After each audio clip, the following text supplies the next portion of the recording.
Sors du tribalisme. Sors de la distraction. Celui qui est à côté de toi est ton frère. Celui qui est à côté de toi, il est congolais. Et c'est ce qui compte. Sors de ce tribalisme. Ils ont créé un système pour nous séparer. Je dis à quelqu'un, au-delà d'être enfant de Dieu, nous possédons la même terre. Regarde comment tu me regardes. Est-ce que tu es congolais? Est-ce que tu es congolais? Congolais, bosanana nous que za muta ekolo songolo to pakala. Bosanana nous a muta parti politique songolo to pakala pour qu'ensemble to kwa ko sunga mboka mboke ke liboso. Pambate deuxième colonisation soto tikele en autant et aux ala pire que la première. Il ne faudrait pas que le président rate sa cible. S'il rate sa cible cette fois-ci, nous serons ligotés pendant des années. L'amour du prochain, oui, nous aimons tout le monde. Voilà pourquoi, en tant que Congolaise, je ne peux jamais aller prendre une terre en Angola. Parce que leur terre aussi est sacrée. Voilà pourquoi, en tant que Congolaise, tu ne peux pas aller prendre une portion de terre au Rwanda. Parce que leur terre aussi est sacrée. Autant que la nôtre, elle est... Je ne t'ai pas entendu. Notre terre est...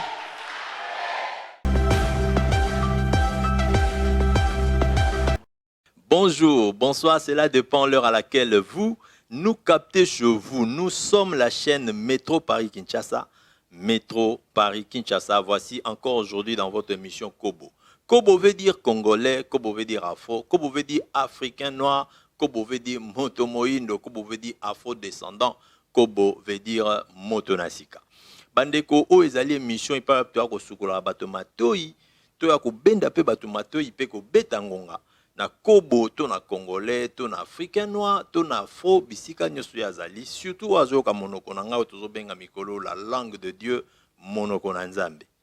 Yende tozo ko betela ngonga, yende tozo ko réveiller, yende tozo ko lamusa.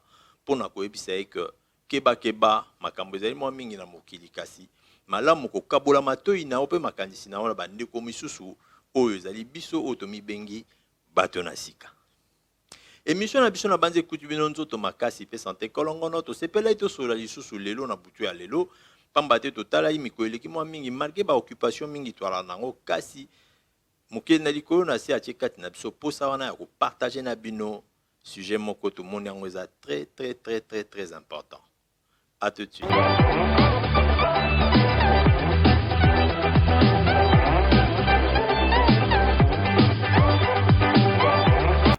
Bande kona bande bouteille na vignette na biso.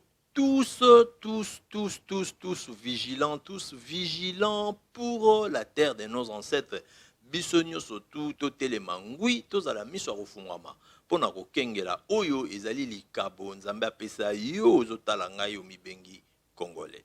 Na chaîne oyo Métro Paris-Kinshasa na kati émission Koboto mesana koloba toujours que nzambe azali zobate asalaki yo asalaki ngai congolais azali zobate nzambe pe azali zobate sinon le créateur azazobate akamata bomengo ebele oyo atondisa na kati ya Congo atia yango na Congo mais attention makomi pe ya nzambe na bayeba kwayaka makomi ya nzambe pe lobi ete keba moto oyo azangi bakobotola ye na oyo ye azali na yango yango na biso émission Koboto sepelaki par rapport ya discours ya mokonzi ya mboka to ya kobeta mwangonga pe to benda mwa matoi entre biso to fana mikili ya poto to umeli mwa muke awa en tout cas to boti kutu na bana na biso na mboko oyo mais to simbi pe ebele ya malamu comme ya mabe oyo ezosala na mokili biso tozali mais na côté ya malamu biso ba oyo to simbi que surtout na mboka France esika to fandi to comprendre loko moko que ba politicien bazalaka soki likambo wana ezali pour l'intérêt national etali mboka na bango mobimba en tout cas ba politicien nyonso bakoma apenza alakelele balandanaka moko sima mosusu c'est-à-dire ils se soutiennent et ils gardent une même position nde makambo bien automone na kati ya mboko bango quand il s'agit de leur pays de leur nation de leur patrie okoyoka te o bato à droite baloba langue mosusu langage mosusu bato à gauche baloba langage mosusu bato à centre baloba langage mosusu extrémiste baloba langage mosusu jamais bango quand il s'agit d'un truc où il est porté atteinte na intégrité ya mboka lokwa ya ba France ndeko omona bango nyonso tout bakomi monoko moko ndelo quoi bientôt moi na bateau. Et ngola ça que quand il s'agit de la patrie, quand il s'agit de la nation, quand il s'agit du pays, batonio surtout baloba monoko moko. Tout le monde maman Joël pour te comprendre. Moussa Nanzambi. Sakola. L'amour du prochain, oui, nous aimons tout le monde. Voilà pourquoi, en tant que Congolaise, je ne peux jamais aller prendre une terre en Angola. Parce que leur terre aussi est sacrée. Voilà pourquoi, en tant que Congolaise, tu ne peux pas aller prendre une portion de terre au Rwanda. Parce que leur terre aussi est sacrée. Autant que la nôtre, elle est... Je ne t'ai pas entendu. Notre terre est...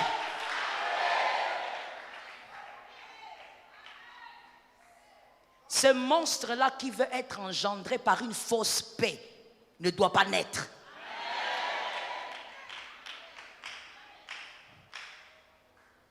Est-ce que quelqu'un m'entend? Il y a un projet qui est en marche depuis des siècles. Voilà pourquoi mon frère congolais, que Dieu ait pitié de nous. Parce que ceux qui ont voulu mettre en marche leur projet, ils se sont arrangés pour qu'au milieu de nous, nous ayons des problèmes tribaux. Pour qu'au milieu de nous, nous puissions nous lever contre les autres.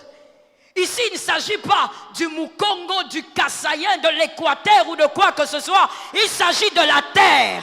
Il s'agit de la... Il s'agit de la terre. Cette terre est congolaise. Tu es congolais. Tu dois sortir de ces combats inutiles. Pendant que tu es dans les conflits, ils sont en train de mettre en marche quelque chose de diabolique. Je veux parler. Je veux parler. Ils sont en train de... Je ne dis pas qu'ils sont en train de mettre en marche. Ça fait des années, plus de 50 ans que c'est en marche. Il ne faudrait pas que le président rate sa cible. S'il rate sa cible cette fois-ci, nous serons ligotés pendant des années. On va nous enchaîner pendant des années. Nous devons invoquer Dieu pour que toutes les décisions qu'il prendra n'engendrent pas un monstre. Est-ce que quelqu'un m'entend? Est-ce que quelqu'un m'entend? N'engendre pas un monstre. La chaise sur laquelle il est assis, cette chaise lui a été donnée par l'Éternel. Même si tu n'es pas d'accord, moi je vais dire ce que je dis. Cette chaise lui a été donnée par l'Éternel. Mais c'est avec un but. C'est pour que certaines personnes ne s'y mettent pas. Alors toi et moi, nous devons invoquer Jésus. Refuser la malédiction de la Bible. Un étranger ne peut pas te diriger. Tu ne peux pas être président en Angola. Tu ne peux pas être président en Suisse. Tu ne peux pas être président au Brazzaville. Un autre ne doit pas, un étranger ne doit pas monter. Voilà bandeko na basi tolandi na bokebi. Et comme agana tamoko obosani nanu ke na moto ya parti tel, obosani nanu ke na moto ya ONG kingandi, obosani ke na zalaka moto ya mokambi politique moko songolo obosani. Ozongi nanu na carte d'identité na yo otali boye na zalaka congolais. Ozongi nanu na passeport na titre de voyage na otali boye na congolais. O comprendre que voilà, oyo nyonso etika ezaka ba dénomination tokuti na mokili. Au parti songolo ou bien naza moto ya région boye to moto ya région boye. Voilà. Donc comme on a tamoko biso nyonso tout futo simana la main dans la main. Bandeko na sale mission yo pona beta CT pena bete la mingi mokonzi ya mboka oyo azokamba biso lelo maboko ebele. Olinga te d'ailleurs mokonzi balinga na batu nyonso te. Biso tozwaka chance pe à diriger les étudiants. Donc nous avons été quelque part pe ba konzi d'une manière. Nous avons la chance à rediriger les étudiants. Nous avons goûté vraiment moi mouké na oyo ba bengi bokonzi. Pour moi na pe ba ninga bazotalanga ba ebi ozana ba garde vraiment batuka ya institut na yo batu ya université ozana bango oza mutu bazo kengela oza mutu bazo landela neti na film mais salama ndenge wana. Elingo lobake mokonzi ekibokonzi eutaka na Nzambe.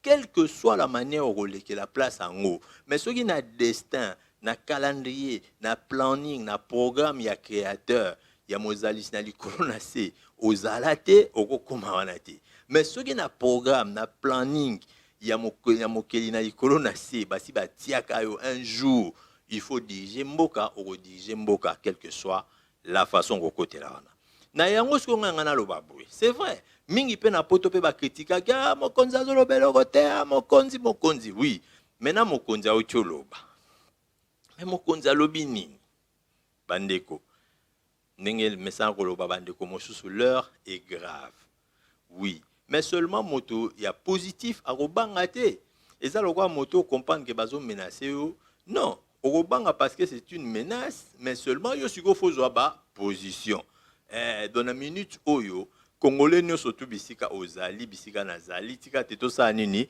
tozwa ba position conclusion maloba mokonzi esengi ke biso nyonso tu tozala vigilant elingi kolakisa so nazongi na ntango musée Kabila kotaka musée ntango ya comprendre menace oyo ezalaki na nsima na ye po ye pakoteleka na nsima ya bandeko ya Rwanda bango batiaka ye poids mpo kaka kokoma na pouvoir biso loba penda politique te mais awa toujours tokenda bomoto toyei kocomprendre ke makambo misusu fo kobetela moninga mosusu ngonga botolanda mama Joël donc elakisaka boye te fo totambola nde lolenge o mosusu yango na ntina nini tosepele tosala émission oyo par rapport ya discours ya mokonzi ya mboka po papa nyonso na kati ya ndako quand les choses ne vont pas dans le sens oyo azolingela en tout cas akotelema akozongisa makambo na ordre oza d'accord na biso te biso tozopesa ya biso makanisi to comparer makambo ezoleka epai na biso na ndenge tovanda na mboka ya mondele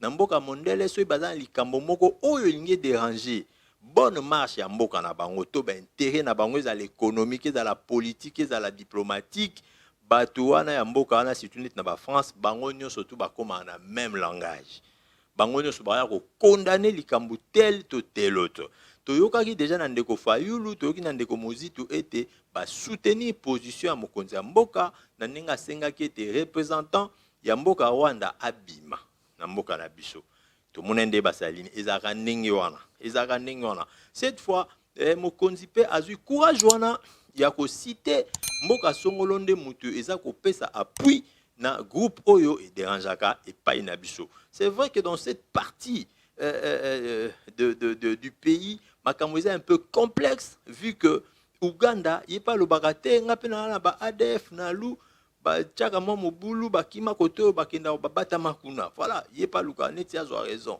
ba Rwanda pe ba biso pe tolandaka pe ba FDL bakima kote oyo bavandela kuna pona baderangeaka biso mais nyonso tu wana ezosenga ya solo ete ntango mosusu kosolola mais na minute oyo mokonzi asalaki yango na discours na ya lobi ete esengaki na ye atambola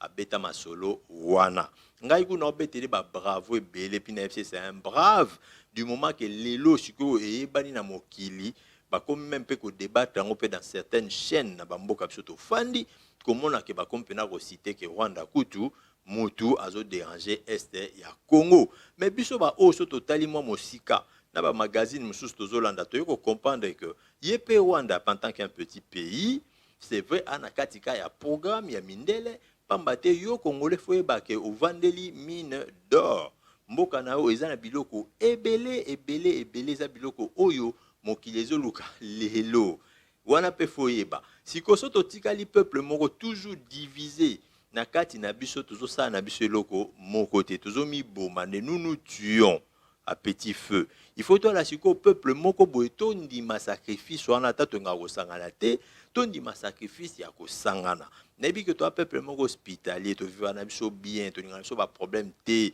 toyebi mpe kokabola mpe mwa ndambu naza nango oui mais attention bisiko tozokabwana nde eza bisika ya benda bisika benda makambo bapolitique makambo batribalisme wana nyonso na moment oyo babosanaka yango bokomi mpena bozongi mutu moko bino nyonso tu même position parce que faut bosauver eloko eza ya bino nyonso elobi ndeko mona alandaki alobi mboka mobimba bapolitique to bapoliticien bango bazokanisaka baélection bazobosana kutu ke nous sommes en état de guerre tokomi na temps moko boye vraiment le pays d'un côté eza très dérangé et menacé mais lelo oyo eseyebani nango sozwi carte ya Congo ndenge nazotiela bino ozomona ke ba minéraux belé oyo ba belge ba découvrir ka ba comprenaka eza mingi na bande wana ya est donc mopanzi nyonso tout oriental ya biso ko banda likolo tina se na grand Katanga eza kaka ba biloko oyo mokili eza nango besoin ozomona. Alors lelo oyo kutu ba esu ko découvrir que na ba puits ya pétrole donc soko tindiki makanisi no mwa mosika vraiment yo mwana Congo ko comprendre que biloko toza nango bato musu ba olinga kutu tozalaka distrait ndeka toza distrait wana toni ko vendre banganda bangulu to na ba projet mo ba émission na biso pe na TV mo ba émission mo izo construire. C'est ça la distraction. Donc to fandi mais to fandelika makikaka to fandi kaka tozota na biso lobité tozalaka combien d'habitants to yebi penza te avant e bango be fo ndo tuna OMS fo ndo tuna ba service mususu un peu internationaux. Donc voilà que tozana mo ba retard na makambo moi ebele siko ba ki di ba wana na distraction na zo sala que mundele oyoyo ye tout le temps au travail cervelle nae pour que aluka ba solution ya mokili ya monde ya lobby azo comprendre que ba matière première eux kotambusa ba solution future ya zo luka ezana Congo. Mais tant autant est-ce que peuple azali distrait, c'est-à-dire de gens incapables de réfléchir sur leur propre devenir. Ozomona siko wana munde tant comprendre c'est une faiblesse au fait. Tant munde la comprendre yango otuma benga ba te papa bo accuser pe mindela ngoto biso to vana bango tendego ezali ndenge tozoloba ezali penda fouiller bien ko comprendre que ndenge ezali wana bango basi ba décidaki que Afrique ekozala nango mais ozala sans les Africains.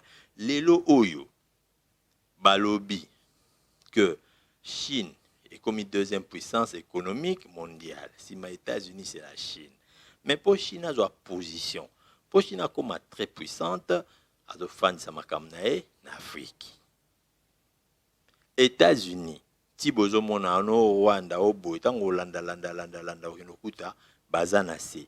Pona nini masole za côté kuna donc bango pe fo ba kota bango pe fo ba vivre ba ozo ba position kaka na Afrique oyo ko zo Europe pareil tout le temps ko luka ba président africain tout le temps ko luka ba président africain ko bengsa bango conférence de boy na Afrique Angleterre na Afrique Allemagne na Afrique mais pona nini Gabon te na Europe vous voyez donc c'est simplement c'est parce que biso mtozane loko yango la bango fo ba benda biso et puis le quoi ba bi ke moto mwindo alingana ka ye na été. Donc, si tu as opposant moko, biso to amadoué, to lambié, après, to télémissier contre son propre frère, opposant na roto ça. Voilà, ce système-là, le blanc le sait. Biso a toyo kolobaka que par rapport à discours mokonzi mboka, a sengi na moto nyo surtout bisika zali, a téléma, a zwa conscience. Biso toyo ko rappeler ke bandeko nangonga otako biso de wasoma politique mais o petali mboka yango to yé. Concerné Kobo. Il faut aller à cœur Papa Diangenda. Mon souka ya prophète Simon Kimbangwaza koloba toujours deuxième colonisation. Attention à la deuxième colonisation. Maintenant la deuxième colonisation ce que Dubiso et vous la pire que la première. Voilà, il faut tout simba. Or, si on a bâti si on a maloba musée Kabila tango indaki accompagne que ba Rwandais oyo basungaki akimisa Mobutu baza batu mabe baza na besoin ba contrôler mboka musée Kabila ko ba na biso que soki tokoki te ko bouter dehors bato oyo tokokoma ba esclave ya Kagame pona nini na cité kombo ya mutu et pourtant bokonzi ya mutu ele kaka. Est-ce qu'il y a des Kagame au longwa raté? Tout point d'interrogation. Voilà. Mais pour n'en avoir aucun esclave, un deuxième point d'interrogation. Voilà. Donc, les autres sengaka nini moto, nous surtout bisika ali congolais, ala musamaele nae, afungola mi soupe totikala vigilant. Mais biso une émission ko bonde te ko beta c'était ko lobake bandeko attention, Bible yana tozo tangezo lobake oyo azangi bako botola na oyo ye azanango.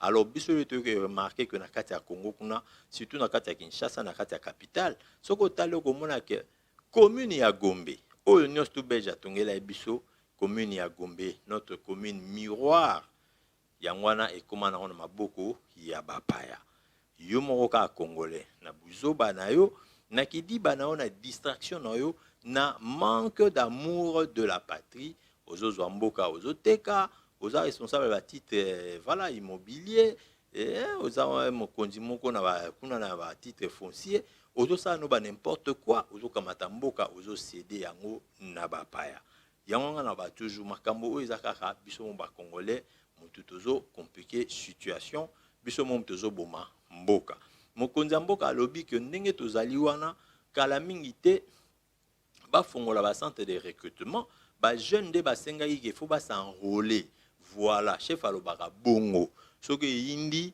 papa na kati ndaka ko telema aloba na ba grand frère bi bon bato wana lupango misato wana smoko ba roya lisusu je vous autorise allez bobunda na bango c'est ça donc au komina moment moko oyo ali que comme un peu critique par rapport ya likambo oyo ezana est mais biso na mwanda mamaye na biso to kanisi to bi il faut pe biso mo ba congolais peto yebaka tango ndeko à côté na pouvoir ebele ba polémika ebele ba spécula oh te ezaki boye te ndeko boye azwaki te problème ezati siko ndeko pa tali na moi façon na pe osalela habitant tika siko to kende na yango penza to kende penda osala pe élection siko ya bien moto akozwa azwa comme ça soki to wana raisonnement na biso so siko ba beta masola ba corps donc ba corps esuka à partir de 2023 makanga ba corps ekuya pourquoi parce que les élections moko bino mo ba congolais bo organiser soki ndeko azongi gloire à Dieu soki ndeko azongi te gloire à Dieu au moins on aurait sauté une étape ya que ote akotaka bien te ba signer ba contrat faisant ba biloko mo ba corps mo ya molili voilà pour mettre fin à tout ça il faut qu'on organise l'élection il y a propre lisusu batu mosusu ba bima so pe kongola ko voter ka ndeko au moins bino mosko bo voter eza lisusu te aleka na simana nyoyo akende na nzela kinga kati voilà mais ce que je remarquais ou encore c'est que biso bana ko boto remarquer kasi biso yo tozo kende lentement mais sûrement pour na okende penza Congo kende pena ko organiser kasi maponami yango mais ndenge nini pe en même temps ba teli susu dernier de Chimvundu ba vidéo misusu ku to moni ba rebelle c'est-à-dire que ba tomboki lisu makasi tina niveau kuto que secrétaire général à ONU a reconnaître que armée M23 eza armée moderne yango ko eza un mouvement de rébellion yango ko eza un groupe de rebelles ndenge ni ke ba bengango armée moderne donc c'est une armée. Donc ils ont des généraux, donc ils ont c'est compliqué. Moi c'est funi maé na ngana bi. Oh. Ole ba bien encore moi groupe on les a groupe moto éviter ba ozo mindu que api non. Ndeko penda secrétaire général à ONU à lobby, ce bomoni biso tozo kokate ko beta bango, peuple congolais sozo zela biso to koka bango, même biso to koka bango te pour ma tous to anango e kokani na ya bango te. Bango baza armée moderne, bazali na matosi ya lelo. Si maé moko secrétaire général en opé à ONU bagisi ya MONUSCO ya ONU bagisi que ezo uta quelque part journaliste azali na plateau obina donc ezo uta na Rwanda mokonzi ya ONU akoyi ko poussa maé na musika te ndeko so tindiki makanti no musika mais dans tout ça zo sengani abi faut que Congo Rwanda na Uganda ba fanda ensemble ba solo la franchement faut landa français ba solo la franchement pour libérer makambwana ici là. Or, soko tindiki pe maele mosiko comprendre que bani ba benda surtout que ndo sola susu nini. Poto ndo signer sous ba corps mosusu ou bien o senga nini te botiki la bango à côté kuna le quoi bango pe bana besoin ya boye na boye ba sala boye. Vidéo mosusu to tu ko mona ya like to moni ba jeune ya côté ya est kuna ba ke ko repérer drone moko ya UN donc ya Nations Unies donc ya MONUSCO. Soit pays à MONUSCO, soit pays à Nations Unies, drone moko ba bomba kuna na zamba. Mais na si on a ya vidéo ba comique car à côté ba ke repérer on a na zamba côté ba kashaki yango côté wana pe kaka nde Uganda aya obenda il paraît pétrole.